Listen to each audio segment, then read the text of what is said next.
guys, most welcome in your YouTube channel Super Scientific Academy. Myself Madhav Krishna and today I will discuss about next colligative property osmotic pressure. तो firstly हम बात करेंगे osmosis term के बारे में, जिसके लिए हमने कुछ फिगर यहाँ पे बना हुआ है। इस फिगर में हमको कुछ प्रोसेस के बारे में पता चलेगा जो हम लोग डेली लाइफ में प्रोसेस ऐसा देखते हैं।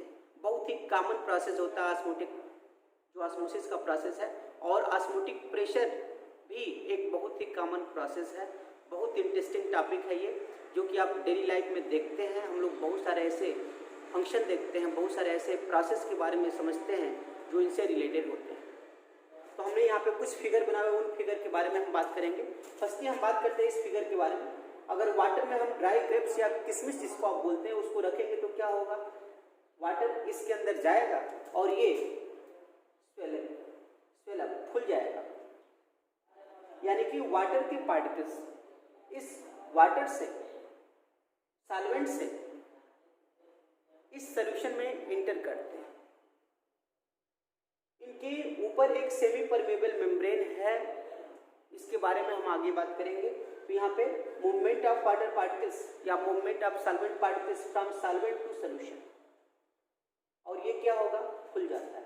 तो इसके बाद ये जो है खुल करके ये ग्रेप्स का जो पार्टिकल्स है, ड्राई ग्रेप्स का ये पार्टिकल्स किशमिश जो है खुल जाता है। इस प्रोसेस की हम बात करेंगे।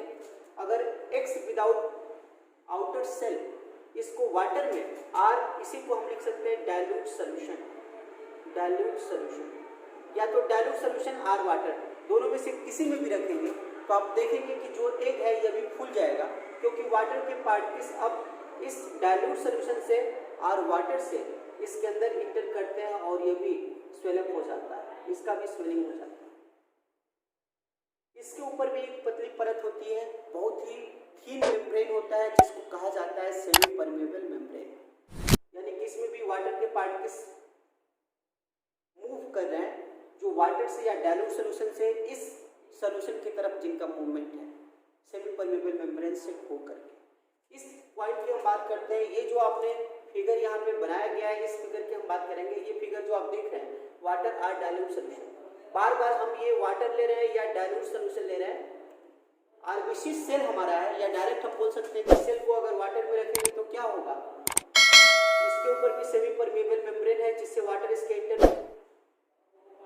अंदर इंटर करेगा, और ये वाटर जो है इंटर करने के बाद सेल, आरबीसी सेल जो है, या सेल से बोले तब भी गलत नहीं होगा, ये स्वेलअप हो जाता है। इस प्रोसेस को भी क्या बोलेंगे आप, ये भी प्रोसेस ऑस्मोसिस ही है। यानी कि spontaneous flow of water molecule from water और dilute solution to RBC cell. इसमें देखिए, अगर सेल को हम NaCl के सैचुरेटेड सॉल्यूशन या बहुत कंसंट्रेटेड सॉल्यूशन है, very concentrated solution which concentration is greater then 0.91% NaCl, अगर इसका कंसंट्रेशन 0.91 NaCl से भी ग्रेटर होगा, उसमें हम रखेंगे तो क्या होगा, अब यहाँ पे अपोजिट प्रोसेस हो जाता है।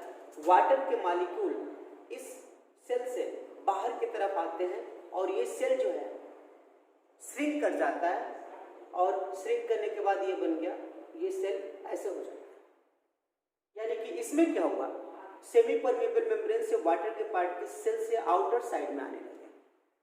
यानी कि इस समय जब ये कंसंट्रेट सॉल्यूशन है तो ये हो गया डाइल्यूट सॉल्यूशन। आप जानते हैं कि डाइल्यूट सॉल्यूशन का मतलब इसमें वाटर का अमाउंट ज़्यादा है, ये कंसंट्रेट सॉल्यूशन है, वाटर का अमाउंट कम है। तो यहाँ पे क्या हुआ, वाटर जो है इस कंसंट्रेट जो डाइल्यूट सॉल्यूशन है इससे होकर कंसंट्रेट सॉल्यूशन की तरफ मूव कर रहा है और ये श्रिंक कर जा रहा है। इस प्रोसेस की बात करें, इसमें भी हम देख रहे हैं कि एक तरफ हमने डाइल्यूट सॉल्यूशन लिया, दूसरी तरफ कंसंट्रेट सॉल्यूशन लिया, और दोनों को सेमी परमेबल मेम्ब्रेन से एक दूसरे के साथ डिफरेंट कर दिया, सेपरेट आउट किया हुआ है। तब हम देखते हैं कि वाटर के पार्टिकल्स डाइल्यूट सॉल्यूशन से कंसंट्रेट सॉल्यूशन की तरफ मूव करते हैं, और इनके मूव करने की वजह से जो ये सेमी परमेबल मेम्ब्रेन से हो करके जाते हैं, इसका लेयर धीरे धीरे इंक्रीज होने लगता है। पूरे फिगर से हमने क्या कंक्लूड किया कि वाटर के पार्टिकल्स हमेशा मूव करते हैं, पहला पॉइंट। और किधर से कर रहे हैं, वाटर या डाइल्यूट सॉल्यूशन से कंसंट्रेट सॉल्यूशन की तरफ। वाटर या डाइल्यूट सॉल्यूशन में वाटर के अमाउंट बहुत ज़्यादा है, इस कंसंट्रेट सॉल्यूशन में वाटर के अमाउंट बहुत कम है, यानी कि वाटर हमेशा सेमी परमेबल मेम्ब्रेन से होकर के डाइल्यूट से कंसंट्रेट या सॉल्वेंट से सॉल्यूशन की तरफ मूव करता है। इसमें भी देखिए वाटर के पार्टिकल्स डाइल्यूट सॉल्यूशन या वाटर से इस कंसंट्रेट सॉल्यूशन के अंदर इंटर करते हैं, जिसके बाद ये स्वेलअप हो जाता है, फूल जाता है सेमी परमेबल मेम्ब्रेन से होकर। इस फिगर में भी आपने देखा ये चीज कि वाटर के पार्टिकल्स वाटर या डाइल्यूट सॉल्यूशन से होकर के कंसंट्रेट सॉल्यूशन जहां पर कि वाटर का अमाउंट कम है उसके अंदर ये इंटर कर रहे हैं सेमी परमेबल मेम्ब्रेन से होकर के। और यहाँ पे आपने देखा कि ये कंसंट्रेट सॉल्यूशन ये डाइल्यूट सॉल्यूशन है और ये है कंसंट्रेट सॉल्यूशन, यानी कि इसमें वाटर का अमाउंट कम है और यहाँ पर वाटर का अमाउंट ज़्यादा है। इसलिए अब जब ये डाइल्यूट सॉल्यूशन है, यहाँ पे वाटर का अमाउंट ज़्यादा है, कंसंट्रेट सॉल्यूशन वाटर का अमाउंट कम है, तो वाटर का पार्टिकल्स जो है इस डाइल्यूट से कंसंट्रेट की तरफ मूव किया, जो सेमी परमेबल मेम्ब्रेन से होकर के पास कर रहा है। इसमें भी आप देख रहे हैं कि वाटर के जो पार्टिकल्स है डाइल्यूट से कंसंट्रेट की तरफ मूव कर रहे हैं, जो सेमी परमेबल मेम्ब्रेन से होकर पास आउट कर रहे हैं। कंक्लूजन क्या निकला, वाटर के अमाउंट हमेशा अधिक से कम की तरफ मूव करते हैं सेमी परमेबल मेम्ब्रेन से होकर। तो जो ये प्रोसेस है कि वाटर के अमाउंट हमेशा अधिक से कम, क्योंकि वाटर का नेचर ही होता है अधिक से कम की तरफ मूव करना। आप जानते हैं डाइल्यूट सॉल्यूशन का मतलब वाटर का अमाउंट ज़्यादा है, या सिर्फ वाटर है तो पूरी तरह से वाटर ही है, लेकिन कंसंट्रेट सॉल्यूशन में वाटर का अमाउंट कम है। हमेशा वाटर के पार्टिकल्स अधिक से कम की तरफ, यानी कि डाइल्यूट या वाटर से कंसंट्रेट सॉल्यूशन की तरफ मूव कर रहे हैं, जो सेमी परमेबल मेम्ब्रेन से होकर के जा रहा है। इस पूरे प्रोसेस को आप ऑस्मोसिस बोलते हैं, यही पूरा प्रोसेस ऑस्मोसिस है। तो ऑस्मोसिस जो है ग्रीक वर्ड, इसका मतलब होता है टू पुश या पुश, यानी कि वाटर का पार्टिकल्स जो है हमेशा डाइल्यूट सॉल्यूशन या वाटर से कंसंट्रेट सॉल्यूशन की तरफ मूव कर रहे हैं सेमी परमेबल मेम्ब्रेन से होकर के। इसी प्रोसेस को आप ऑस्मोसिस बोलते हैं। तो ऑस्मोसिस का क्या डेफिनेशन निकला, the spontaneous movement of water particles from dilute solution to concentrate solution और सॉल्वेंट टू सॉल्यूशन। इसमें देखिए सॉल्वेंट टू सॉल्यूशन, यहां पर भी ऐसे ही हो रहा है। Spontaneous movement of water particles और solvent particles from dilute solution to concentrate solution और solvent to solution. This process is called as osmosis. इसी प्रोसेस को आप ऑस्मोसिस बोल रहे हैं through a semi permeable membrane. तो ये इसका डेफिनेशन बना कि द स्पॉन्टेनियस मूवमेंट और the spontaneous flow of solvent particles और वाटर पार्टिकल्स भी लिख सकते हैं। सॉल्वेंट पार्टिकल्स बेसिकली यहाँ पे वाटर की हम बात करेंगे, from dilute solution to concentrate solution और solvent to solution by semi permeable membrane. This is briefly represented by SPM, semi permeable membrane, is known as osmosis। इसी प्रोसेस को आप ऑस्मोसिस बोलते हैं, यही ऑस्मोसिस का प्रोसेस है। तो ये ऑस्मोसिस हो गया। अब इसमें हम बात करेंगे कि ऑस्मोसिस का हमेशा मतलब होता है spontaneous flow of water particles from dilute solution to concentrate solution और water to solution by semi permeable membrane is called as osmosis। अगर सेल के बारे में बात करें तो आप देख रहे हैं सेल के बारे में दो प्रोसेस हैं।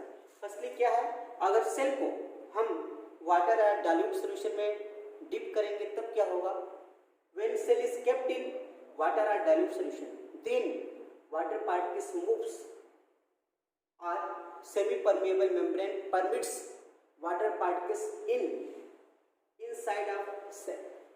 इस केस में क्या हो रहा है, वाटर के पार्टिकल्स इस सेल के इनसाइड में जा रहे हैं, इसलिए इस प्रोसेस को बोलेंगे आप endosmosis. This is called as इंडोऑस्मोसिस।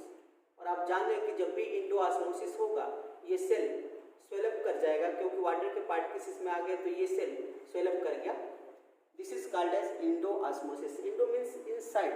Osmosis process जब सेल के इनसाइड में होता है, यानी कि सेल परमिट्स करता है सॉल्वेंट पार्टिकल्स को इनसाइड में एंटर करने को, तो इसको आप कहेंगे इंडोऑस्मोसिस।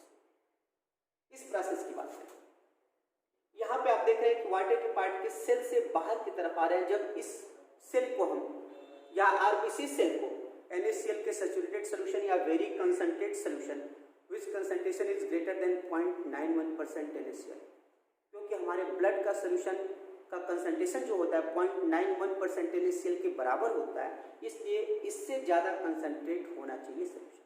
तब क्या होगा, वाटर पार्टिकल्स या solvent particles moves from out of cell membrane. तो this is called as exosmosis. तो ये है एक्सोऑस्मोसिस।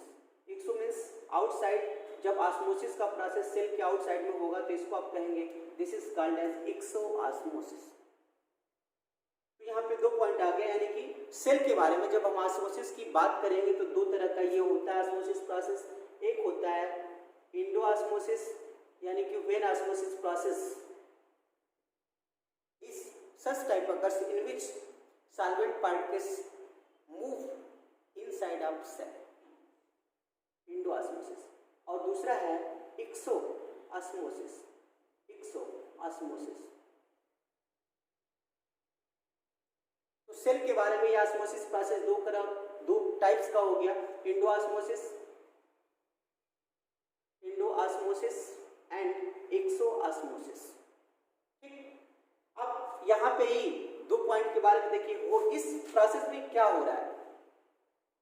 When water particles enter in RBC cell, this cell is swell up, sometime ruptured. This process is called as hemolysis. तो this process is called as hemolysis. जब भी cell के बारे में हम बात करेंगे या आरबीसी सेल के बारे में बात करेंगे, जब भी इसको वाटर या डाइल्यूट सॉल्यूशन में कीप करेंगे तो क्या होगा, वाटर पार्टिकल्स इसके इनर साइड में मूव करने लगेगा, जो सेमी परमेबल मेम्ब्रेन से होकर के इसके इनर साइड में जा रहा है। As a result this cell swell up and sometime ruptured, which is called as hemolysis. इसी प्रोसेस को आप hemolysis बोलते हैं। इस प्रोसेस में देखिए क्या हो रहा है, when cell is kept in very concentrated solution or NaCl saturated solution, which solution has greater concentration than 0.91% NaCl, then water particles moves out from cell. As a result, cell becomes shrink. और इस process को आप बोलेंगे plasmolysis और क्रीनेशन। तो this process is plasmolysis और क्रीनेशन। तो यहाँ पे 2 प्रोसेस आता है, एक हीमोलाइसिस जिसमें सेल जो है स्वेलअप हो जाता है और समटाइम रप्चर्ड हो जाता है, this process is called as haemolysis. while in other process when cell kept in very concentrated solution of NaCl, then water particles moves out from cell and as a result cell becomes shrink. This process is called as plasmolysis or crenation. तो ये पूरा osmosis process के बारे में हो गया। Osmosis 2 तरह का होता है सेल के बारे में, एक इंडोऑस्मोसिस और दूसरा एक्सोऑस्मोसिस, हीमोलाइसिस और प्लाज्मोलाइसिस और क्रेनेशन। अब हम बात करते हैं कि ये सेमी परमेबल मेम्ब्रेन है क्या, what is semi permeable membrane. तो जब हम सेमी परमेबल मेम्ब्रेन की बात करेंगे, this is briefly presented by SPM, semi permeable membrane. Semi means half, permeability means moving, permits, एक ऐसा मेम्ब्रेन जो सिर्फ हाफ पार्टिकल्स को मूव करने के लिए परमिट्स करता है, अलाउड करता है, सिर्फ सॉल्वेंट पार्टिकल्स को, क्योंकि वाटर के केस में सॉल्वेंट पार्टिकल्स ही सबसे स्मॉल है, यानी कि एक ऐसा मेम्ब्रेन जिसमें इतने छोटे, इतने स्मॉल पोर होते हैं कि ओनली सॉल्वेंट पार्टिकल्स मूव और passes through bye semi permeable membrane. तो सेमी परमेबल मेम्ब्रेन का मतलब एक ऐसा मेम्ब्रेन है जिससे होकर के सिर्फ और सिर्फ सॉल्वेंट के पार्टिकल्स मूव कर सकते हैं, सॉल्यूट के पार्टिकल्स मूव नहीं कर सकते हैं। ऐसे मेम्ब्रेन को आप सेमी परमेबल मेम्ब्रेन बोलेंगे। इन सभी में सेमी परमेबल मेम्ब्रेन पाया जा रहा है, जिससे होकर वाटर के पार्टिकल्स मूव आउट कर रहे हैं, जिसको हम ऑस्मोसिस प्रोसेस में स्टडी कर रहे हैं। तो ये जो सेमी परमेबल मेम्ब्रेन है, there are two types of semi permeable membrane. There are two types of semi-permeable membrane. First, natural semi-permeable membrane and second is artificial. तो जब भी हम semi-permeable membrane की बात करेंगे, ये दो टाइप्स के हैं। फर्स्ट है natural semi-permeable membrane and second artificial semi-permeable membrane. Artificial semi-permeable membrane. What is natural semi-permeable membrane? जो नेचर में पाया जाता हो, हर एक लिविंग ऑर्गेनिज्म में, प्लांट और एनिमल्स में। एनिमल्स की अगर बात करें तो हम लोग के स्किन के जस्ट नीचे एक मेम्ब्रेन होता है, जिसको आप कहते हैं सेमी परमेबल मेम्ब्रेन। हर एक लिविंग ऑर्गेनिज्म में सेमी परमेबल मेम्ब्रेन पाया जाता है। इसलिए वाटर के पार्टिकल्स इससे पासिस आउट करते हैं, मूव करते हैं, तो ये होगा नेचुरल सेमी परमेबल मेम्ब्रेन। और इसका सबसे अच्छा एग्जाम्पल है पिग्स ब्लैडर। पिग का जो ब्लैडर होता है वो सबसे अच्छा एग्जाम्पल होता है नेचुरल सेमी परमेबल मेम्ब्रेन का। आर्टिफिशियल सेमी परमेबल मेम्ब्रेन, ये जो लैब में सिंथेसाइज किया जाता है, आर्टिफिशियल सेमी परमेबल मेम्ब्रेन होता है। बहुत सारे मेम्ब्रेन इस तरह के हैं, जैसे सेलोफेन मेम्ब्रेन हो गया, ऐसे ही पार्चमेंट मेम्ब्रेन हो गया। लेकिन जो सबसे अच्छा इसका मेम्ब्रेन का वर्क करता है वह है कॉपर फेरोसाइनाइड। तो this membrane most common example क्या है? Copper ferrocyanide. This is copper ferrocyanide. ये आर्टिफिशियल सेमी परमेबल मेम्ब्रेन का सबसे बेस्ट एग्जांपल है। और इसके अलावा भी silicates of iron, cobalt, nickel, ये सब भी सेमी परमेबल मेम्ब्रेन का काम करते हैं।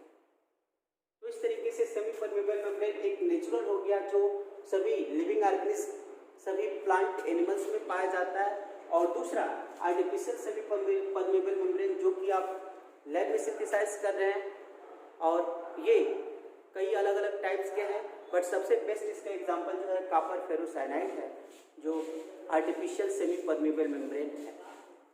अब हम बात करेंगे इसमें, क्योंकि आपने ऑस्मोसिस प्रोसेस समझ लिया कि movement of spontaneous flow of solvent particles from dilute solution to concentrate solution और water to solution, solvent to solution by semi permeable membrane या थ्रू सेमी परमेबल मेम्ब्रेन, इसी को आप ऑस्मोसिस बोलते हैं। तो जब भी ऑस्मोसिस प्रोसेस की बात आएगी, सिर्फ हमको ये ध्यान देना है कि वाटर हमेशा अधिक से कम की तरफ मूव करता है। अधिक किसमें होगा वाटर? डाइल्यूट सॉल्यूशन में या सॉल्वेंट में। और वाटर का अमाउंट कम किसमें है? कंसंट्रेट सॉल्यूशन में। इसलिए वाटर हमेशा अधिक से कम, यानी कि डाइल्यूट से कंसंट्रेट सॉल्यूशन की तरफ मूव करता है या सॉल्वेंट से सॉल्यूशन की तरफ मूव करता है। इसी प्रोसेस को जो सेमी परमेबल मेम्ब्रेन से हो करके हो रहा है, इसको आप करें ऑस्मोसिस। क्योंकि इसी तरह का एक और भी प्रोसेस आप लास्ट क्लास में पढ़े हुए हैं, डिफ्यूजन, इसी तरह का प्रोसेस है। इसलिए बहुत सारे बच्चों को डिफ्यूजन और ऑस्मोसिस में कंफ्यूजन होने लगता है। तो हम यहीं पे बात कर रहे थे कि what is difference between diffusion and osmosis, दोनों में क्या डिफरेंस है। तो now we discuss about what is difference between diffusion and osmosis. Diffusion and osmosis. तो फर्स्टली हम बात करते हैं डिफ्यूजन का। आप जानते हैं कि डिफ्यूजन में कोई सेमी परमेबल मेम्ब्रेन यूज नहीं होता। There is no semi permeable membrane is used, no SPM is used. Osmosis का जो प्रोसेस है, आपने देखा कि ऑस्मोसिस में हमेशा सेमी परमेबल मेम्ब्रेन की हम बात कर रहे हैं, यानी कि यहाँ पे SPM is used. This is first difference between diffusion and osmosis. Second की बात करेंगे, डिफ्यूजन में हमेशा कंसंट्रेट से डाइल्यूट सॉल्यूशन की तरफ फ्लो होता है, कंसंट्रेट से डाइल्यूट। बट यहाँ पे क्या हो रहा है? डाइल्यूट से कंसंट्रेट, क्योंकि हम हमेशा वाटर की इसमें बात कर रहे हैं, और वाटर हमेशा अधिक से कम की तरफ फ्लो करता है। अधिक वाटर डाइल्यूट सॉल्यूशन में होता है, उसमें वाटर का अमाउंट ज़्यादा है, इसलिए वाटर का फ्लो डाइल्यूट टू कंसंट्रेट। तो यहाँ पे जो है कंसंट्रेट टू डाइल्यूट, कंसंट्रेट से डाइल्यूट सोल्यूशन की तरफ मूवमेंट हो रहा है, और इसमें क्या हो रहा है, dilute solution to concentrate solution, dilute solution to concentrate solution, concentrate solution. Next की बात करेंगे, इसमें हमेशा सॉल्यूट और सॉल्वेंट दोनों का मूवमेंट होता है डाइल्यूशन में, डिफ्यूजन में। अगर डिफ्यूजन में दोनों को आप एक साथ ऐड कर देंगे तो डायरेक्ट कांटेक्ट में होते हैं, दोनों पार्टिकल्स मूव करते हैं। इसमें सॉल्यूट और सॉल्वेंट दोनों के पार्टिकल्स मूव करते हैं, तो solute and solvent both are, solute and solvent both are passes. और यहाँ पे क्या होता है, यहाँ पे ओनली सॉल्वेंट पार्टिकल्स यानी कि सिर्फ वाटर के पार्टिकल्स ही मूव करते हैं, only solvent particles passes through bye semi permeable membrane, इस केस में होता है। नेक्स्ट की अगर बात करें हम, यहाँ पे रिवर्स प्रोसेस भी हो सकता है। ऑस्मोसिस प्रोसेस में अभी हम बात करेंगे, आप देखेंगे कि ऑस्मोसिस जो प्रोसेस है उसमें रिवर्स प्रोसेस भी हो सकता है, जबकि यहाँ पे इसको स्टॉप हम नहीं कर सकते या रिवर्स प्रोसेस नहीं हो सकता। तो यहाँ पे reverse process not possible, reverse process is not possible. इस केस में रिवर्स प्रोसेस जो है पॉसिबल नहीं है, जबकि यहाँ पे रिवर्स प्रोसेस होता है, रिवर्स प्रोसेस अकर्स। इसको हम स्टॉप नहीं कर सकते, इसको स्टॉप किया जा सकता है। तो ये डिफ्यूजन और ऑस्मोसिस दोनों के बीच में डिफरेंस है। अब हम बात करेंगे ऑस्मोटिक प्रेशर के बारे में। जब आप ऑस्मोसिस टर्म को समझ लिए हैं, बहुत ही इजी टर्म है, spontaneous movement of water particles from dilute solution to concentrate solution और solvent to solution by semi permeable membrane is called as osmosis. तो अब हम ऑस्मोटिक प्रेशर की बात करेंगे कि व्हाट इज ऑस्मोटिक प्रेशर।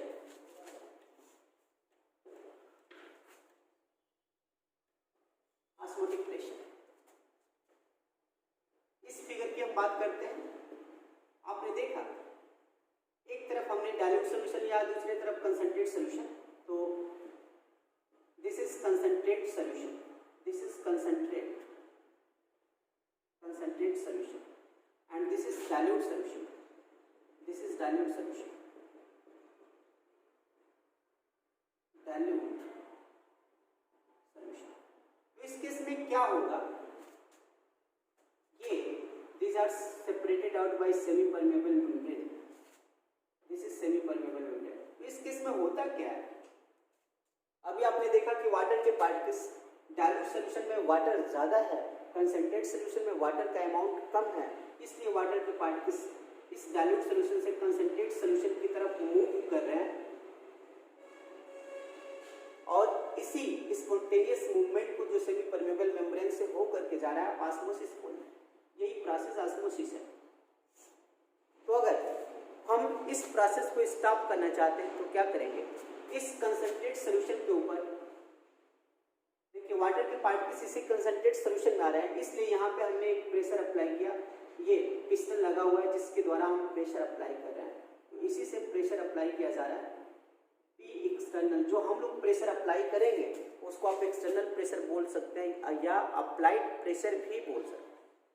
तो इस केस में हो क्या रहा है, जब भी वाटर के पार्टिकल्स इस साइड में आना मूव करना स्टार्ट किए तो हमने इसके ऊपर एक प्रेशर अप्लाई कर दिया। इस प्रेशर को अप्लाई करें यानी कि मिनिमम प्रेशर, ऐसा प्रेशर अप्लाई करें कि प्रोसेस बंद हो जाए, स्टॉप हो जाए। यानी कि एक तो प्रेशर ये वाटर के पार्टिकल्स लगा रहे हैं जिसको हम करें ऑस्मोटिक प्रेशर। ऑस्मोटिक प्रेशर को आप पाई से रिप्रेजेंट करते हैं, यही ऑस्मोटिक प्रेशर है, ऑस्मोटिक प्रेशर। तो ऑस्मोटिक प्रेशर को हम पाई से रिप्रेजेंट करते हैं। कैसे पता चलेगा कि कितना वाटर पार्टिकल्स इसके ऊपर प्रेशर लगा रहे हैं जिसके द्वारा इस साइड में इंटर कर रहे हैं, तो हमने ऊपर से एक प्रेशर अप्लाई किया। सपोज दैट कोई भी दूसरा कंपोनेंट उस साइड से इस डोर से इस साइड में आना चाहता है, तो इस डोर पे एक प्रेशर अप्लाई करके अंदर आ रहा होगा और इधर से आप भी एक प्रेशर अप्लाई कर रहे हैं। हमको कैसे पता चलेगा कि जो सामने वाला व्यक्ति है जो इसमें इंटर कर रहा है वो कितना प्रेशर अप्लाई किया। आप जब इस पर प्रेशर अप्लाई करेंगे तो जिस प्रेशर के द्वारा उसको आप न्यूट्रलाइज कर देंगे, यानी कि वो इसके अंदर इंटर न कर पाए, यानी कि आपका प्रेशर उसके प्रेशर के बराबर हो गया, उसी को कहेंगे ऑस्मोटिक प्रेशर। तो वाटर के पार्टिकल्स इसके अंदर प्रेशर लगा करके इंटर कर रहे हैं, जिसको ऑस्मोटिक प्रेशर बोल रहे हैं। बट इस ऑस्मोटिक प्रेशर का वैल्यू क्या है, जब इसके ऊपर हम प्रेशर धीरे धीरे बढ़ाते हैं तो देखेंगे कि एक ऐसा पॉइंट आएगा जिस प्रेशर पर अब वाटर के पार्टिकल्स का मूवमेंट रुक गया, यानी कि ये जो प्रेशर है इनके द्वारा लगाए गए प्रेशर के बराबर हो गया, इसी को आप कहेंगे ऑस्मोटिक प्रेशर। यानी कि ऑस्मोटिक प्रेशर क्या है, तो आप कह सकते हैं कि ऑस्मोटिक प्रेशर का मतलब है the minimum applied pressure which is stop the process of osmosis. इसके ऊपर मिनिमम आप प्रेशर अप्लाई करिए जिससे ऑस्मोसिस की प्रोसेस बंद हो जाएगी, उसी प्रेशर को आप कहेंगे ऑस्मोटिक प्रेशर। तो ऑस्मोटिक प्रेशर का ये डिफिनेशन है, the minimum applied pressure, minimum applied pressure over concentrate solution which stops the process of osmosis, is called as osmotic pressure, ये इसका डेफिनेशन बन गया ऑस्मोटिक प्रेशर। एक और भी डिफिनेशन बन सकता है, जैसे देखिए अगर हम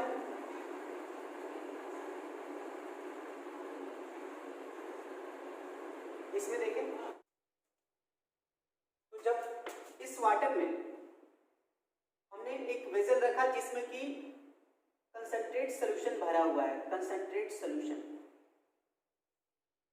अगर स्टार्टिंग में इसका लेयर ये है, सपोज दैट इसका लेयर ये है, this is layer of solution in starting, और आप जानते हैं कि इसमें होगा क्या, इसमें अब वाटर के पार्टिकल्स, चूंकि ये वाटर है या डाइल्यूट सॉल्यूशन है, इसलिए इस सेमी परमेबल मेम्ब्रेन से हो करके इसके अंदर इंटर करेंगे। यहाँ पे सेमी परमेबल मेम्ब्रेन लगा हुआ है, एसपीएम लगा हुआ है, तब क्या होगा, अब इसका लेयर इंक्रीज होना शुरू हो जाएगा और इंक्रीज होकर पहुंच गया ये यहाँ तक, यानी कि स्टार्टिंग में ये पॉइंट था और लास्ट में यहाँ तक पहुंच गया। इसी को आप कहेंगे कि ग्रेविटेशनल के अपोजिट अगेंस्ट इतना वर्क हुआ, h हाइट तक पहुंचा है। तो जो ये सेटअप है, कॉलम का जो सेटअप है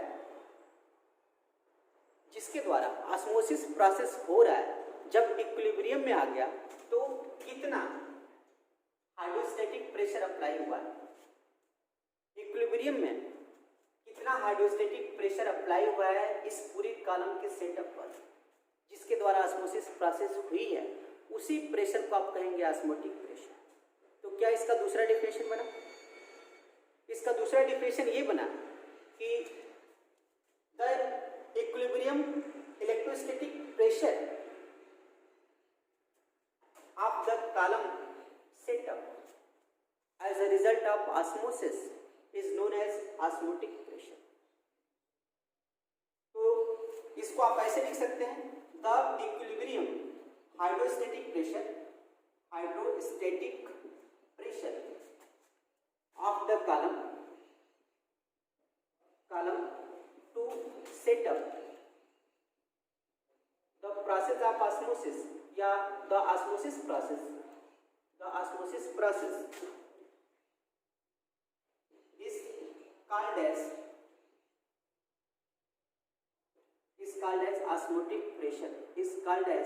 osmotic pressure, यही osmotic pressure। तो सेकेंड डेफिनेशन ऐसे आप लिख सकते हैं, इक्विलिब्रियम में जो भी इस कॉलम के सेटअप में जितना हाइड्रोस्टैटिक प्रेशर अप्लाई हुआ है ऑस्मोसिस प्रोसेस के द्वारा, उसी को कहेंगे ऑस्मोटिक प्रेशर। और इस ऑस्मोटिक प्रेशर का वैल्यू होता है P या pi equal to H rho G। इस फार्मूले से हम फाइंड कर सकते हैं ऑस्मोटिक प्रेशर। तो इस तरीके से ये ऑस्मोटिक प्रेशर का डेफिनेशन है। अब हम यहाँ पे जो केस जनरेट हो रहा है उसकी बात करेंगे। देखिए इस केस की बात करें, शुरू में क्या हुआ, यहाँ पे दो प्रेशर अप्लाई है। फर्स्ट जो हम प्रेशर की बात करेंगे, जो फर्स्ट प्रेशर है ये हमारा ऑस्मोटिक प्रेशर है, जो वाटर के पार्टिकल्स मूव करने के लिए डाइल्यूट सॉल्यूशन से कंसंट्रेट सॉल्यूशन की तरफ मूव करने के लिए अप्लाई कर रहा है, वो है ऑस्मोटिक प्रेशर। और दूसरा हम जो प्रेशर अप्लाई करें इनको रोकने के लिए, इसको स्टॉप करने के लिए, इस प्रोसेस के अगेंस्ट, उसको आप कहेंगे अप्लाइड प्रेशर या एक्सटर्नल प्रेशर भी बोल सकते हैं। तो दूसरा है पी अप्लाइड या पी एक्सटर्नल, ये प्रेशर। तो शुरू में क्या है, शुरू में ये हो रहा है कि जब भी इस ऑस्मोटिक प्रेशर का वैल्यू ज़्यादा है, जब ऑस्मोटिक प्रेशर का वैल्यू ज़्यादा है तो वाटर के पार्टिकल्स इस साइड में लगातार मूव कर रहे हैं, यानी कि ऑस्मोसिस का प्रोसेस हो रहा है। ऑस्मोसिस यानी कि when osmotic pressure is greater than applied pressure और एक्सटर्नल प्रेशर, कुछ भी लिख सकते हैं, then the process of osmosis is occurred.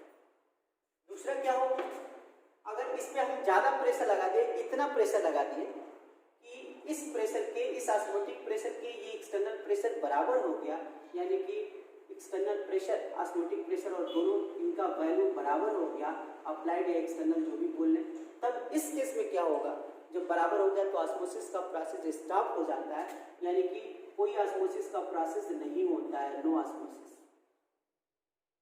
और थर्ड केस ऐसा भी बन सकता है कि अब इस ऑस्मोटिक प्रेशर से भी ज़्यादा हमने इसके ऊपर प्रेशर अप्लाई कर दिया।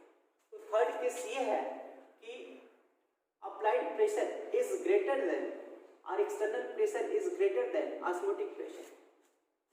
तो अगर इससे भी ज़्यादा प्रेशर लगा देंगे तब क्या होगा, तो देखा जाता है कि इससे भी जब ज़्यादा प्रेशर लगाया जाता है तो अब वाटर के पार्टिकल्स अपोजिट डायरेक्शन में मूव करना स्टार्ट कर देते हैं। ये वाटर के पार्टिकल्स इस डायरेक्शन में मूव करने लगे। ये क्या है, क्योंकि अब तक आपने पढ़ा हुआ था कि वाटर के पार्टिकल्स डाइल्यूट से कंसंट्रेट सोल्यूशन की तरफ या सॉल्वेंट से सोल्यूशन की तरफ मूव करते हैं, बट यहाँ पे अपोजिट हो गया, रिवर्स प्रोसेस देखने को मिला है कि वाटर के पार्टिकल्स मूव कर रहे हैं इस कंसंट्रेट सोल्यूशन से डाइल्यूट सोल्यूशन की तरफ, यानी कि ये ऑस्मोसिस का रिवर्स प्रोसेस है। So it is called as reverse osmosis. Reverse osmosis, ये रिवर्स ऑस्मोसिस का प्रोसेस है which is also called as RO, यही आरओ है। तो इसमें 3 केस प्रोड्यूस हुआ है। जब भी आप इसके ऊपर ज़्यादा प्रेशर अप्लाई कर देंगे उस समय वाटर के पार्टिकल्स कंसंट्रेट सोल्यूशन से डाइल्यूट सोल्यूशन की तरफ या सोल्यूशन से वाटर सॉल्वेंट की तरफ मूव करने लगते हैं, जो ऑस्मोसिस का अपोजिट प्रोसेस होता है, रिवर्स प्रोसेस होता है। So it is called as reverse osmosis. तो रिवर्स ऑस्मोसिस के बारे में हम देखते हैं। जब भी रिवर्स ऑस्मोसिस की बात करेंगे तो इस पॉइंट पे आप देखेंगे कि ये हमने एक वेजल यूज किया हुआ है, इसमें आउटलेट लगा हुआ है,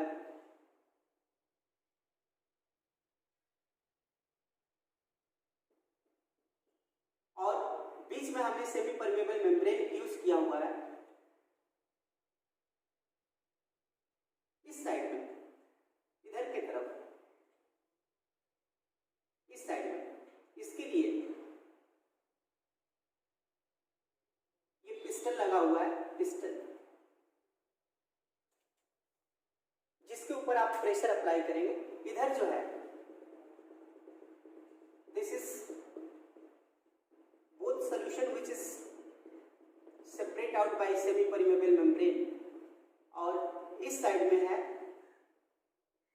concentrate solution, concentrate solution or हम बोल सकते हैं सॉल्यूशन, और इस साइड में है डाइल्यूट सॉल्यूशन और सॉल्वेंट यानी कि वाटर।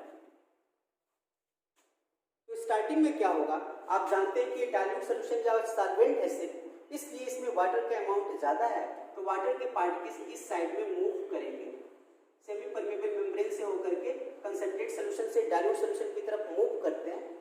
तब हम क्या करते हैं, यहाँ से प्रेशर अप्लाई करना शुरू कर देते हैं। इस पिस्टन पे हमने प्रेशर अप्लाई किया, और जब प्रेशर अप्लाई करेंगे तो अब क्या होगा, जब जैसे जैसे प्रेशर बढ़ाएंगे एक ऐसा पॉइंट आएगा कि ये और ये दोनों बराबर हो जाएगा, यानी कि ऑस्मोटिक प्रेशर का वैल्यू इस अप्लाइड प्रेशर के बराबर हो गया, तब ऑस्मोसिस का प्रोसेस बंद हो जाता है।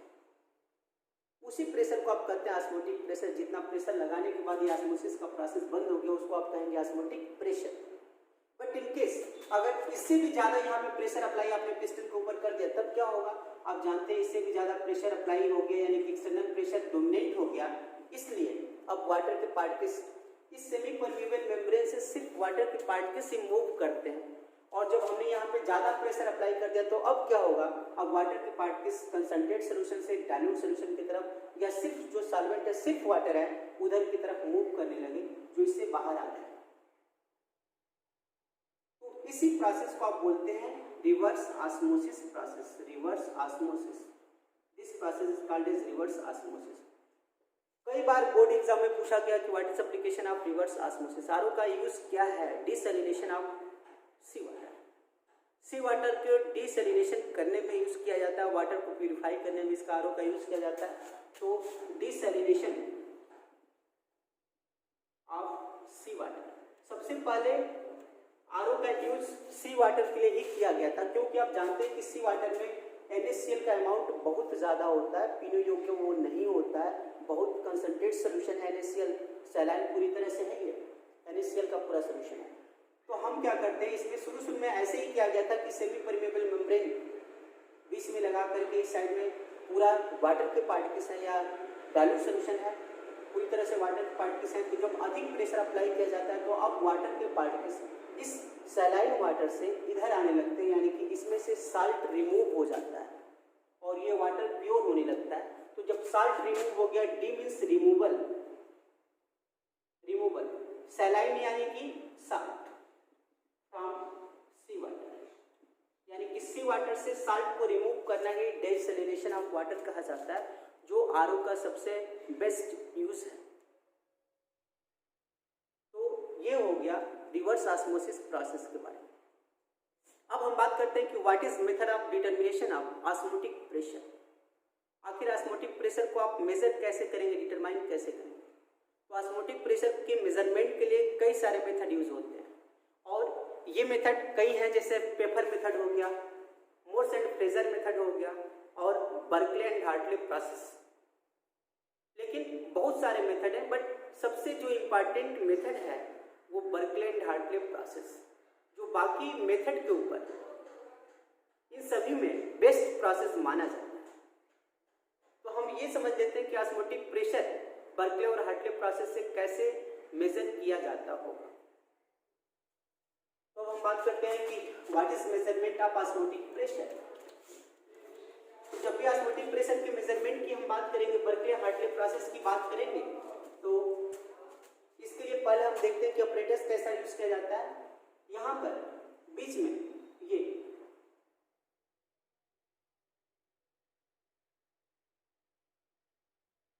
इसमें सेमी परमेबल मेम्ब्रेन यूज होता है, जो कि परफोरेटेड स्टील का ये वेजल है, where semi permeable membrane is used. इसमें सेमी परमेबल मेम्ब्रेन है, यहाँ पे सॉल्वेंट पूरा यानी कि वाटर पूरा इसमें भरा हुआ है, इसमें पूरा वाटर भरा हुआ है और वाटर का स्टार्टिंग में लेयर क्या है, इसके लिए ये ट्यूब, बहुत ही थिन ट्यूब ये यूज किया गया है जो वाटर की लेयर को स्टार्टिंग में बताएगा।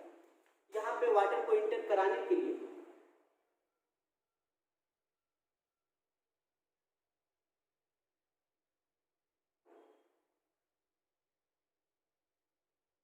और इसी में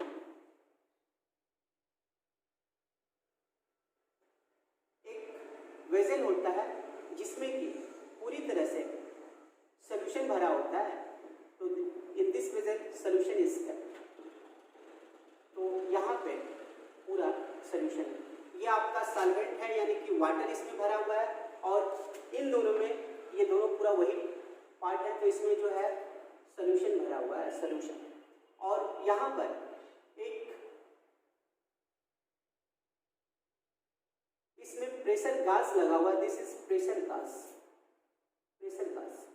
और इसमें पिस्टन लगा हुआ है जिसके द्वारा, ये पिस्टन है जिसके द्वारा प्रेशर अप्लाई किया जाएगा। अभी जो हम बात कर रहे थे कि जब भी ऑस्मोसिस का प्रोसेस होगा, नॉर्मली होता क्या है, जब इसमें सॉल्वेंट भरा हुआ है, वाटर पार्टिकल्स और इसमें सॉल्यूशन है, तो इस सेमी परमेबल मेम्ब्रेन से होकर के वाटर के पार्टिकल्स सॉल्वेंट से सॉल्यूशन की तरफ मूव करने लगेंगे। और जब वाटर के पार्टिकल्स सॉल्वेंट से सॉल्यूशन की तरफ मूव करेंगे तो इसका लेयर धीरे धीरे डिक्रीज होना शुरू हो जाएगा और जब भी डिक्रीज होना शुरू हुआ हमको ये दिखेगा, यहाँ पे लेयर स्टार्टिंग में, ये हमने इसको इंडिकेट कर लिया, एक पॉइंट बना लिया, निशान हमने लगा दिया। और जैसे जैसे ये लेयर डिक्रीज होगा यानी कि वाटर के पार्टिकल्स इसमें मूव करेंगे, हम पिस्टन के ऊपर प्रेशर तुरंत अप्लाई करना शुरू करते हैं। और जैसे जैसे पिस्टन पे प्रेशर अप्लाई करेंगे एक ऐसा टाइम आएगा कि जब अब इसके ऊपर प्रेशर अप्लाई करने के बाद वाटर के पार्टिकल्स का लेयर वही का वही हो गया, यानी कि अब हमारा क्या हुआ, जो पहले ऑस्मोटिक प्रेशर था जो इसके पार्टिकल्स के द्वारा लगाया गया था, हमने इतना प्रेशर लगा दिया कि अब इसका जो है ये प्रोसेस ऑस्मोसिस का जो प्रोसेस है बंद हो गया है। तो यहाँ पे जो हमने प्रेशर अप्लाई किया है minimum pressure which stop the process of osmosis, जिस मिनिमम प्रेशर के द्वारा ऑस्मोसिस का प्रोसेस स्टॉप हो गया उसी को आप कहेंगे ऑस्मोटिक प्रेशर, यही ऑस्मोटिक प्रेशर। तो इस प्रोसेस के द्वारा तुरंत पता चल जाता है, और जो हम प्रेशर लगा करके इस प्रोसेस को स्टॉप किए, जो फिर से ये पहले वाला पॉइंट दिखा रहा है, यानी कि वाटर का लेयर फिर से उतना ही हो गया, उस समय कितना हमने प्रेशर अप्लाई किया है, इस प्रेशर को प्रेशर गॉज के द्वारा हम मेजर कर लेते हैं। बहुत ही इजी ये मेथड है और बहुत बेस्ट मेथड इसको कहा जाता है, क्योंकि इसके कई सारे एडवांटेज हैं। तो जितना हम प्रेशर लगा करके इस प्रोसेस को स्टॉप करेंगे उस समय ये प्रेशर गॉज प्रेशर को मेजर कर लेगा, और जितना प्रेशर आया वही ऑस्मोटिक प्रेशर। तो जो ऑस्मोटिक प्रेशर यहाँ पे आ रहा है, ये मेथड बाकी के कंपैरिजन में क्यों बेटर है इसकी हम बात करते हैं। बेस्ट मेथड इसको क्यों कहा जाता है, क्योंकि इस मेम्ब्रेन के ऊपर no strain at semi permeable membrane in this process. इसमें सेमी परमेबल मेम्ब्रेन के ऊपर कोई स्ट्रेन नहीं है, इसलिए उस मेम्ब्रेन को रप्चर्ड होने का कोई चांस नहीं है। दूसरा, टाइम जो यहाँ पे time taken is very less, जो टाइम लग रहा है वो बहुत लेस है, और जो ऑस्मोटिक प्रेशर मेजर हो रहा है वो बाकी के कंपैरिजन में ज़्यादा एग्जैक्ट होता है। तो there is osmotic pressure is measured as a more exact in comparison to other method. तो जो भी पेपर मेथड थे या मोर्स एंड फ्रेजर मेथड था या बर्कले हार्टले प्रोसेस था, इस मेथड का नाम है फिगर जो है बर्कले एंड हार्टले प्रोसेस, और इसका ये सब यूज है बाकी के कंपैरिजन में ये इस तरीके से अच्छा है। तो ये पूरा ऑस्मोटिक प्रेशर के मेजरमेंट के बारे में हो गया। अब हम बात करेंगे कि ऑस्मोटिक प्रेशर किसके ऊपर डिपेंड करता है, किन टर्म के ऊपर ऑस्मोटिक प्रेशर डिपेंड करता है, इनके बारे में हम बात करेंगे। तो इसमें नेक्स्ट टॉपिक जो इसमें ऑस्मोटिक प्रेशर से रिलेटेड है वो डेरिवेशन ऑफ ऑस्मोटिक प्रेशर भी हम बोल सकते हैं, और फैक्टर अफेक्टिंग ऑस्मोटिक प्रेशर। तो जो फैक्टर अफेक्टिंग हम ऑस्मोटिक प्रेशर की बात कर रहे हैं, इसमें आपने गैसेस जो लॉ 11th क्लास में आपने पढ़ा हुआ है, उसमें आप ये पढ़े हुए हैं कि जो भी प्रेशर होता है अकॉर्डिंग टू बायल्स लॉ, तो यहाँ पे जितने भी गैसेस के लिए रूल हैं उन सभी को वांट हाफ ने सॉल्यूशन के लिए अप्लाइड किया, इसलिए सभी रूल में वांट हाफ का नाम ऐड हो गया। जैसे बायल का वहाँ पे रूल आप पढ़े हुए थे, यहाँ पे है बायल वांट हाफ, क्योंकि बायल का रूल गैसियस के लिए था, बट वांट हाफ ने इसको सॉल्यूशन में यूज किया, इसलिए नाम हो गया बायल वांट हाफ। तो जो पहला रूल होता है बायल्स वांट हाफ, ये क्या है, आपने बायल का रूल पढ़ा हुआ कि P inversely proportional to V। जितना ज़्यादा प्रेशर अप्लाई करेंगे वॉल्यूम उतना ही कम होगा, ये आप यूज़ किए हुए हैं। यहाँ पे जब हम देखिए इस पॉइंट को, अगर ये बायल्स का लॉ है, इस बायल्स लॉ में हम सॉल्यूशन के लिए यूज़ करते हैं, तो 1/V का मतलब क्या होगा, directly proportional to C concentration, क्योंकि आप जानते हैं कि वॉल्यूम जितना अधिक होगा तो उतना ही डायल्यूट होगा, और वॉल्यूम 1/V का मतलब जितना कम होगा उतना ही कंसंट्रेट। तो जितना वॉल्यूम कम होता है उतना ही कंसंट्रेट सोल्यूशन होता है। 1/V को डायरेक्ट हम C लिख सकते हैं, जो कंसंट्रेशन है, तो ये बन गया P directly proportional to C। और क्योंकि ऑस्मोटिक प्रेशर को हम पाई से लिख रहे हैं, इसलिए P की जगह पे अगर पाई भी लिख देंगे तो ये हो गया बायल वांट हाफ इक्वेशन। दूसरे की बात करते हैं, गैलुशेक वन हाफ इक्वेशन क्या है? तो आपने गैसेस लॉ में गैलुशेक लॉ पढ़ा हुआ था, या प्रेशर टेम्परेचर रिलेशनशिप आपने पढ़ा हुआ था। क्या सर? प्रेशर टेम्परेचर रिलेशनशिप और इसी को आप कह रहे थे गैलुशेक वन हाफ लॉ। वहां पे गैलुशेक लॉ था, अब यहाँ पे क्या हो गया? गैलुशेक वन हाफ। क्या है ये? P directly proportional to T। जैसे जैसे टेम्परेचर इंक्रीज करता है, प्रेशर उतना ही ज्यादा इंक्रीज करता है, तो pressure directly proportional to T। वैसे भी देखिए सोल्यूशन के केस में भी क्या होता है, जब हम टेम्परेचर इंक्रीज कराएंगे तो काइनेटिक एनर्जी इंक्रीज होगा, इसलिए जो पार्टिकल स्लो मूव कर रहे थे तेजी से मूव करेंगे, अब उसके ऊपर ज्यादा प्रेशर अप्लाई करेंगे। क्योंकि हम यहाँ पे प्रेशर को ऑस्मोटिक प्रेशर बोल रहे हैं, जिसको हम पाई से लिख रहे हैं, तो पाई डायरेक्टली प्रोपोर्शनल टू T। ये हो गया गैलुशेक वन हाफ इक्वेशन, जो कि आपका सेकेंड इक्वेशन बन गया। अगर इन दोनों इक्वेशन को एक साथ लिखेंगे तो क्या आएगा? पाई directly proportional to CT।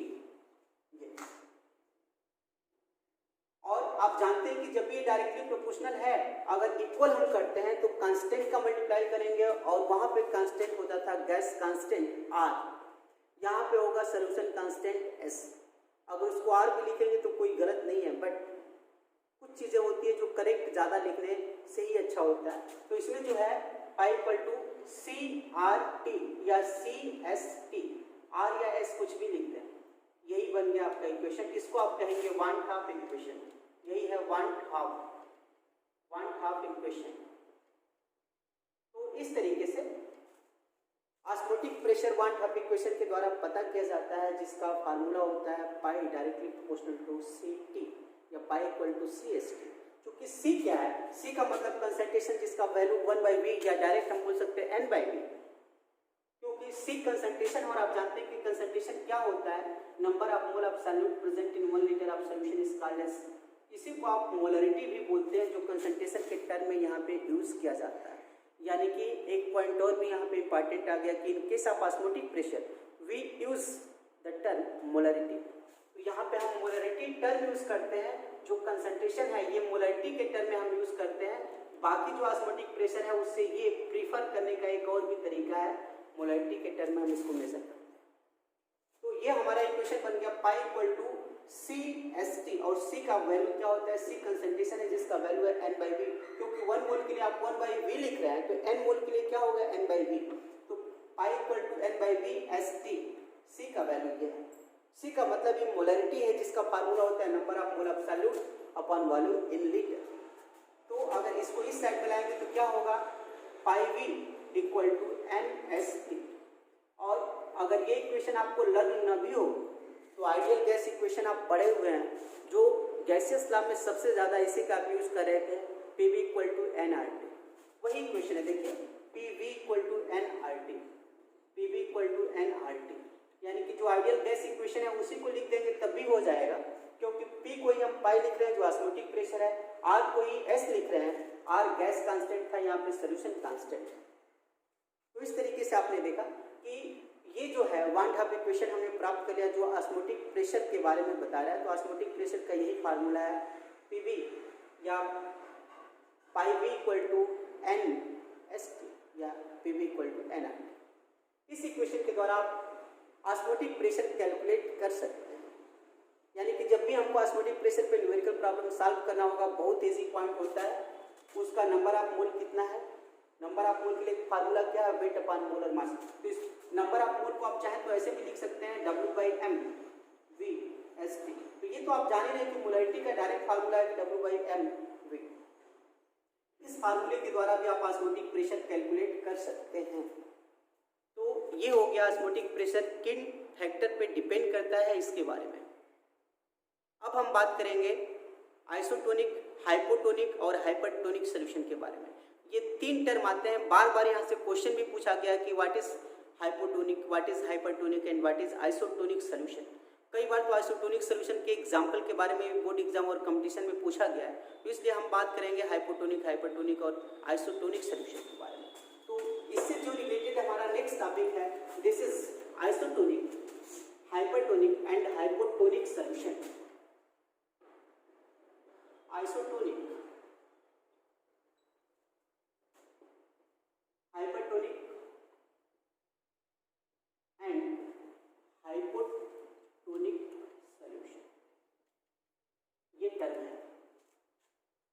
Isotonic, पहले हम बात करते हैं इस तरह की isotonic. Iso means same, iso का मतलब आप जानते हैं सेम होता है, आइसो टर्म बार बार यूज करते हैं, और टोनिक मीन्स ऑस्मोटिक प्रेशर के लिए यूज किया गया।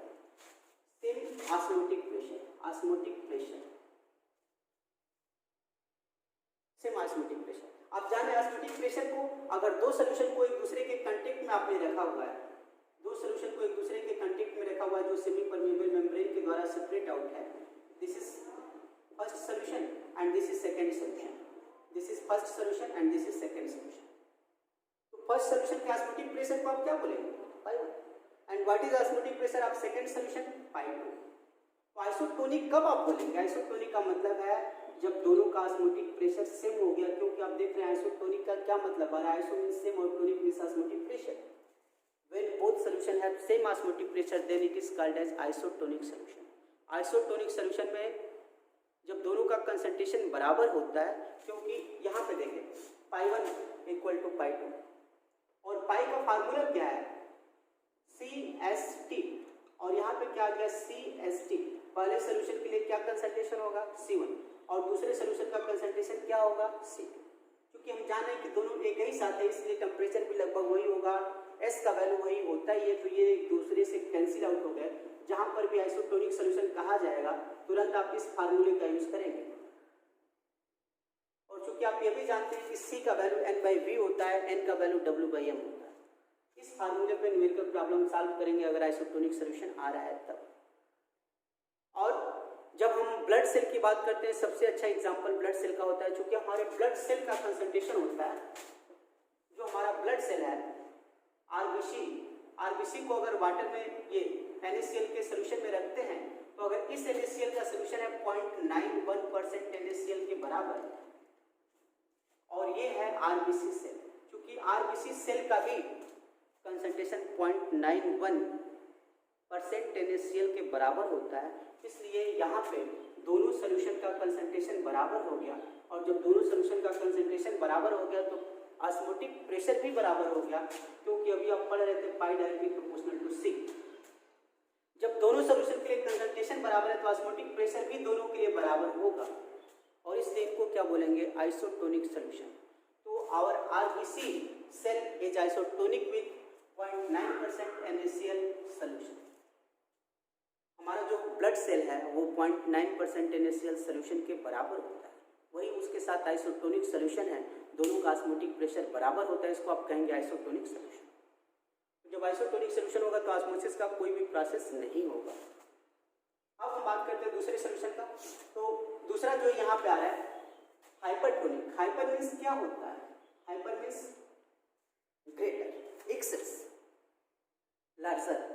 हाइपर मीन्स बहुत ज्यादा हो गया, एक्सेस हो गया, और टोनिक मीन्स ऑस्मोटिक प्रेशर। तो ये एक्सेस है और ये है ऑस्मोटिक प्रेशर, यानी कि अगर दो सोल्यूशन को हम ले रहे हैं, यहाँ पे दो सोल्यूशन है, ये देखिए इसमें एक पहला solution, this is first solution and this is second solution, ये आपका सेकंड सोल्यूशन है, नेक्स्ट सोल्यूशन है। तो इस केस में हम ये देखते हैं, ये सेमी परमेबल मेम्ब्रेन है आपका, this is first solution, this is second solution. तो आप जानते हैं कि इनमें से किसी भी एक का कंसंट्रेशन कम होगा और दूसरे का कंसंट्रेशन ज्यादा होगा। तो अगर फर्स्ट सोल्यूशन कंसंट्रेट सोल्यूशन है, this is concentrate solution, means इसका कंसंट्रेशन ज्यादा है, और ये अगर डाइल्यूट सोल्यूशन है तो इसका कंसंट्रेशन कम है। You know that when concentration directly proportional to osmotic pressure, concentration is low, then osmotic pressure is also low. When concentration is high, then osmotic pressure is also high. तो इस case में अगर ये concentrate solution यानी कि इसका concentration ज्यादा है, तो कंसंट्रेशन जब ज्यादा है तो ऑस्मोटिक प्रेशर भी ज्यादा होगा, इसलिए पाई 1 इज ग्रेटर देन पाई 2। इसका कंसंट्रेशन कम है, डाइल्यूट सोल्यूशन है, और जब कंसंट्रेशन कम है तो ऑस्मोटिक प्रेशर भी कम होगा, यानी कि पाई 2 इज लेस देन पाई 1 या पाई 1 इज ग्रेटर देन पाई 2। तो इसको आप कहेंगे ये है हाइपरटोनिक। हाइपरटोनिक क्योंकि यहाँ से आपने देखा कि जब कंसंट्रेशन ज्यादा है तो ऑस्मोटिक प्रेशर भी ज्यादा होगा, इसलिए इसको कहेंगे hypertonic. Hyper means excess osmotic pressure. और इसको कहेंगे हाइपोटोनिक क्योंकि इसका जब कंसंट्रेशन कम है ऑस्मोटिक प्रेशर भी कम होगा, और कम को आप हाइपो टर्म यूज करते हैं, तो ये हो गया हाइपोटोनिक। तो इस तरीके से हाइपरटोनिक और हाइपोटोनिक सॉल्यूशन ये बनते हैं। और अब इसमें देखिए, चूंकि कंसंट्रेट सॉल्यूशन को आप हाइपरटोनिक बोल रहे हैं और डाइल्यूट सॉल्यूशन को हाइपोटोनिक बोल रहे हैं, वाटर का मूवमेंट किससे होगा? तो आप जानते हैं कि डाइल्यूट से इस कंसंट्रेट सॉल्यूशन की तरफ होता है, मीन्स ऑस्मोटिक प्रेशर में, ऑस्मोटिक प्रोसेस में, जो ऑस्मोसिस का प्रोसेस है उसमें हमेशा हाइपोटोनिक से हाइपरटोनिक की सॉल्यूशन की तरफ सॉल्वेंट पार्टिकल्स का मूवमेंट होता है। यानी कि ऑस्मोटिक प्रेशर में हाइपोटोनिक से हाइपोटोनिक टू हाइपरटोनिक ये वाटर का मूवमेंट होता है। तो इसमें कुछ बोलने वाली बात ही नहीं है जब आपने जाना है कि वाटर का अमाउंट डाइल्यूट में ज़्यादा है, कंसंट्रेट में कम है, इसलिए वाटर डाइल्यूट से कंसंट्रेट की तरफ मूव करेगा। क्योंकि जब डाइल्यूट सॉल्यूशन है तो उसका ऑस्मोटिक प्रेशर कम होगा, इसलिए कहेंगे हाइपोटोनिक, और कंसंट्रेट सॉल्यूशन है तो उसका कंसंट्रेशन ये देखिए ज़्यादा है, कंसंट्रेट सॉल्यूशन है, इसलिए इसको क्या बोलेंगे? Hypertonic solution. तो ये पूरा आइसोटोनिक, हाइपरटोनिक और हाइपोटोनिक सॉल्यूशन के बारे में हो गया। अब हम बात करते हैं, यहाँ पे एक पॉइंट और भी बहुत इंपॉर्टेंट है जो बोर्ड एग्जाम में कई बार पूछा गया है कि why osmotic pressure is used for determining molar mass of biomolecules polymer. तो जो भी नेचुरल पॉलीमर है, बायोमॉलिक्यूल्स हैं या बहुत सारे दूसरे भी पॉलीमर हैं, उनके मोलर मास को कैलकुलेट करने के लिए, क्योंकि आप देख रहे हैं इसमें मोलर मास आ रहा है, पाई के लिए जो आप फार्मूला लिखते थे पाई इक्वल टू CST और C का वैल्यू होता है N/V। अगर N/V का वैल्यू रखेंगे तो क्या आएगा? Weight upon molar mass VST। तो अगर इसका मोलर मास हमको फाइंड करना होगा तो इसके द्वारा हम फाइंड कर सकते हैं। तो आखिर बायोमॉलिक्यूल्स का मोलर मास इसी प्रोसेस के द्वारा क्यों फाइंड किया जाता होगा? आप चूंकि पढ़े हुए कोलिगेटिव प्रॉपर्टी 4 है, जिनका आपने स्टडी कुछ का किए हुए, कुछ का आगे भी आपको पढ़ना है। कौन कौन ऑस्मोटिक, तो कौन कौन कोलिगेटिव प्रॉपर्टी है? फर्स्ट आपने पढ़ा relative lowering in vapour pressure, second ये पढ़े osmotic pressure, third equation in boiling point और fourth depression in freezing point. तो आखिर बायोमॉलिक्यूल्स के मोलर मास को डिटरमाइन करने के लिए यही मेथड सुपीरियर क्यों है, क्यों इसको हम प्रेफरेंस देते हैं? तो इसका पहला पॉइंट देखिए, पहला पॉइंट ये है कि बाकी मेथड से ज़्यादा लो वैल्यू आता है, जो बाकी मेथड उसको सही एग्जैक्ट वैल्यू कैलकुलेट नहीं करता। ऑस्मोटिक जो प्रेशर है, ऑस्मोसिस प्रेशर, जो ऑस्मोटिक प्रेशर है, ऑस्मोसिस का प्रोसेस है, इसमें 10⁻³ ATM के आसपास वैल्यू आता है, जिसको ऑस्मोटिक प्रेशर बहुत ही सही टर्म के रूप में मेजर करता है। दूसरा देखिए, बाकी क्या हो, एलिवेशन इन बॉइलिंग पॉइंट या डिप्रेशन इन फ्रीजिंग पॉइंट या relative lowering in vapour pressure, जब इन सब टर्म की हम बात करते हैं तो basically elevation in boiling point और relative lowering in osmotic pressure, ये वेपर प्रेशर, इन दोनों में टेम्परेचर बहुत ज़्यादा होता है। और जब टेम्परेचर हाई होगा तो उस बायोमॉलिक्यूल्स जो है, बायोमॉलिक्यूल्स डिकम्पोज होने लगते हैं, टूटने लगते हैं, ब्रेक डाउन होने लगते हैं। इसलिए वो एक तो टूट करके दूसरे कंपाउंड में बदल गए, दूसरे पार्ट में उनके छोटे पार्ट मिल गए, करेक्ट मोलर मास कैलकुलेट नहीं हो पाता।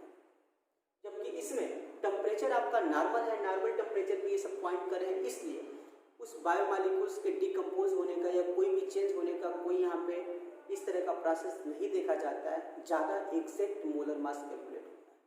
और थर्ड पॉइंट की बात करें, बाकी सभी मेथड में आप देखेंगे और relative lowering in vapour pressure में आपने देखा भी है, मोलरिटी टर्म हम यूज़ करते हैं, बाकी में भी मोलरिटी टर्म यूज़ करेंगे, जबकि यहाँ पे मोलरिटी मेजर किया जाता है और मोलरिटी को मेजर करना मोलरिटी के कंपेरिजन में ज़्यादा इजी होता है, ज़्यादा सही वैल्यू आता है। तो अगर ऐसा क्वेश्चन पूछा जाए कि why osmotic pressure is used to measurement of और determination of molar masses of biomolecules or polymer, तो डायरेक्ट आप बोलेंगे because in other process temperature is high, so they undergo through decomposition and molar mass cannot be calculated as equal. While in this process at normal temperature, this process occurs at normal temperature, so there is no such type of changes and exact molar mass is calculated. और जो main दूसरा point की हम बात कर रहे हैं, तो दूसरा पॉइंट ये है कि इसमें आप मोलरिटी N/V मोलरिटी टर्म को हम मेजर करते हैं, जबकि बाकी में मोलरिटी टर्म को मेजर करते हैं। मोलरिटी को मेजर करना बाकी के कंपेरिजन में इजी होता है, ज़्यादा एग्जैक्ट वैल्यू से फाइंड होता है। तो इस तरीके का यह ऑस्मोटिक प्रेशर बाकी कंपैरिजन में प्रीफर क्यों किया जाता है इसके बारे में हो गया। अब इस ऑस्मोटिक प्रेशर के लास्ट टर्म की हम बात करते हैं। लास्ट पॉइंट जो है what is application of osmosis या what is uses of osmosis, या मेडिकल फील्ड में क्या यूज है या डेली लाइफ में क्या एग्जाम्पल आप देखते हैं। तो इनके एग्जाम्पल्स की हम बात करेंगे जो मेडिकल फील्ड में भी देखा जाता है, साथ साथ इनको हम डेली लाइफ में क्या एग्जाम्पल देखते हैं। बहुत सारे एग्जाम्पल ऑस्मोटिक के हैं, ऑस्मोटिक प्रेशर के हैं, ऑस्मोसिस प्रोसेस के हैं, इन सभी के बारे में हम जानते हैं। तो इसका एग्जाम्पल्स क्या है या डेली लाइफ में क्या एप्लीकेशन है, इस पॉइंट के बारे में अगर बात करेंगे एप्लीकेशन,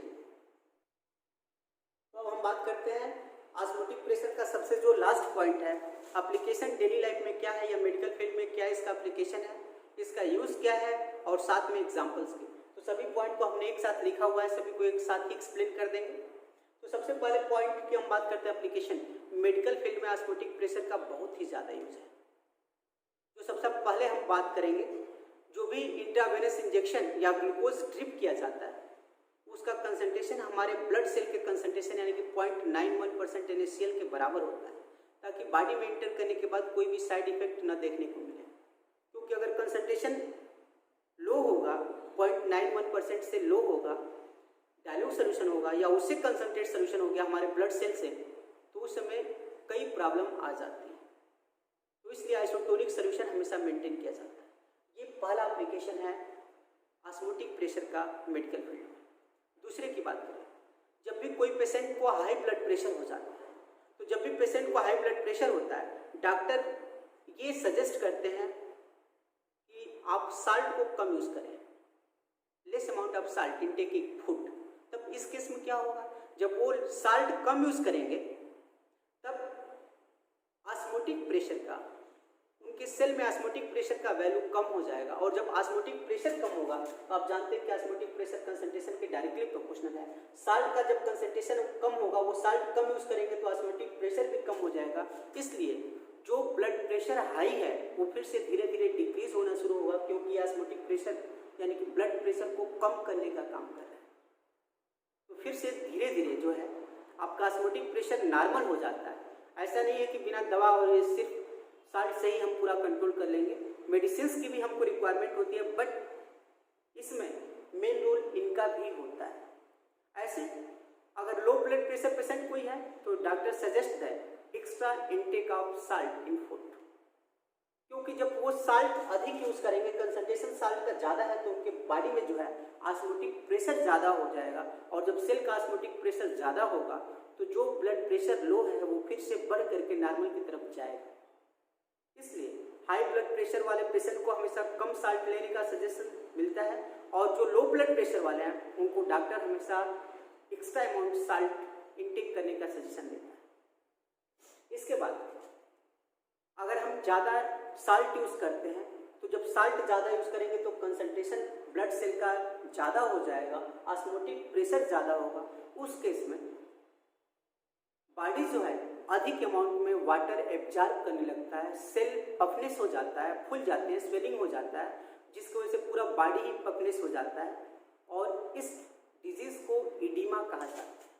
तो इडीमा जो है एक डिजीज़ है जो extra amount of salt which is intake in food, then due to extra absorption of water our cell is puffness as a result of swelling, this is called as edema। इसको आप edema बोलते हैं। ऐसे ही जब कोई short throat होता है, गले में कोई प्रॉब्लम होता है, गले में घाव होता है, तो डॉक्टर जो है गार्गलिंग करने के लिए बोलते हैं। या गले में खराश हो गया, कोई भी बैक्टीरिया इस तरीके के इंटर कर गई तो गले में खराश होने लगता है, या घाव अगर हो गया तो डॉक्टर जो है गार्गलिंग करने का सजेशन देते हैं। उसमें आप करते क्या है, वाटर में ज़्यादा साल्ट मिला के जब गार्गलिंग करते हैं, गलाना करते हैं, तो उस केस में क्या होता है, चूँकि वाटर में साल्ट ज़्यादा है यानी कि हाइपरटोनिक सोल्यूशन है, कंसंट्रेशन ज़्यादा है, इसलिए जो वाटर में एक्स्ट्रा एक्यूमुलेशन वाटर का होता है, जो गले में थ्रोट में एक्स्ट्रा एक्यूमुलेशन ऑफ वाटर होता है वो बाहर आने लगता है। क्योंकि आप जानते हैं कि जो हमने यूज़ किया जिससे हम गार्गलिंग कर रहे हैं वाटर का, उसमें साल्ट ज़्यादा है, कंसंट्रेट सोल्यूशन है, और हमारे गले में जो वाटर एक्यूमुलेट है वो डाइल्यूट सोल्यूशन है, इसलिए वाटर वहाँ से सोल्यूशन में आ जाता है, गार्गलिंग वाले में हाइपरटोनिक सोल्यूशन में आ जाता है। और जब वाटर वहाँ पे एक्युमुलेट नहीं होगा तो बैक्टीरिया का डेथ हो जाएगा, वो डाई कर जाएगा। इस तरीके से जब भी गले में घाव होता है तो गलाना किया जाता है, जिसमें आप साल्ट ज़्यादा यूज करते हैं। ये सब जो है ये पूरा पॉइंट रिलेटेड था मेडिकल फील्ड में, जो कि हम यूज करते हैं। अब कुछ डेली लाइफ में जो एग्जाम्पल है इनकी हम बात करेंगे। तो डेली लाइफ में एग्जाम्पल की जब भी हम बात करेंगे, बहुत सारे एग्जाम्पल इस तरीके के, जैसे मीट है या पिकल है, इसको आप देखते हैं कि जब भी मीट रखते समय उसको प्रिजर्व करने के लिए कुछ साल्ट मिला के रख दिया जाता है, क्योंकि जब साल्ट मिला देंगे तो हाइपरटोनिक सोल्यूशन बन जाएगा, जिसकी वजह से एक्स्ट्रा अमाउंट जो वाटर है उसमें चला जाएगा, बैक्टीरिया और ये सब जितने भी उसमें हैं उन सभी का वाटर उसमें चला जाएगा, जिसकी वजह से डिहाइड्रेशन की वजह से उनका डेथ हो जाएगा, वो डाई कर जाएंगे। ऐसे ही जब हम फ्रूट की बात करते हैं, फ्रूट को भी प्रिजर्व करने के लिए उसमें शुगर के सोल्यूशन में आप रख सकते हैं। बहुत सारे इस तरह के एग्जाम्पल हैं जो डेली लाइफ में हम लोग देखते हैं। अगर आप बहुत सारे वेजिटेबल्स को देखते हैं, पूरी तरह से विल्ट हो गया, मुरझा गया है, और जब वाटर उस पर आप स्प्रे करते हैं तो फिर से वो रिवाइव हो जाता है, फिर से तरोताज़ा एकदम हो जाता है।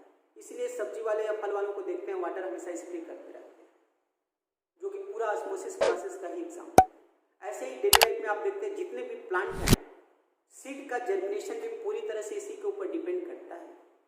सीड जो है वाटर सॉइल से एब्जॉर्ब कर लेता है ऑस्मोसिस प्रोसेस के द्वारा, जिसकी वजह से जर्मिनेशन बहुत जल्दी हो जाता है।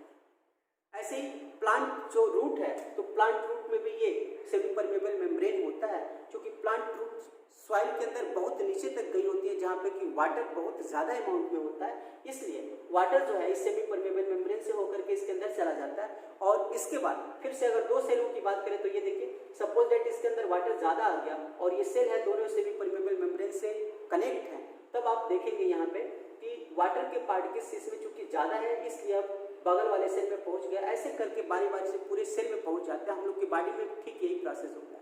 जब भी हम वाटर ड्रिंक करते हैं, वाटर जब भी हम लेते हैं, तो अब मेन जो हमारे ब्लैडर में जा करके वाटर एक्युमुलेट हो रहा है, वहाँ से बाकी सेल में इसी ऑस्मोसिस प्रोसेस के द्वारा पहुँच जाते हैं, यानी कि धीरे धीरे पूरी बॉडी में हमारा वाटर की जितनी भी रिक्वायरमेंट है उतना वाटर एब्जॉर्ब कर लिया जाता है। ऐसे ही अब और भी बहुत सारे इसके एप्लीकेशन हैं। आप इसमें भी देखते होंगे कि विल्टेड जो फ्लावर होते हैं, जो भी मुरझाए फूल हुए हैं, अगर उसको भी वाटर में रख देंगे तो फिर से रिवाइव हो जाता है। तो ये इस तरीके के एग्जाम्पल हैं। प्लांट और सीड में भी प्लांट या जो एनिमल हैं पूरी तरह से ऑस्मोसिस प्रोसेस ही होता है। ये सभी एग्जाम्पल थे ऑस्मोसिस प्रोसेस का, जो डेली लाइफ में हम लोग देखते हैं। तो आज के लिए पूरा ऑस्मोटिक प्रेशर का ये वीडियो था, जिसमें आपको डिटेल में हर एक पॉइंट एक्सप्लेन किया गया। कुछ भी इसमें आप कहीं से भी क्वेश्चन देखेंगे तुरंत आप सॉल्व कर सकते हैं। तो आज के लिए इतना ही। Okay, bye bye, take care. अब हम नेक्स्ट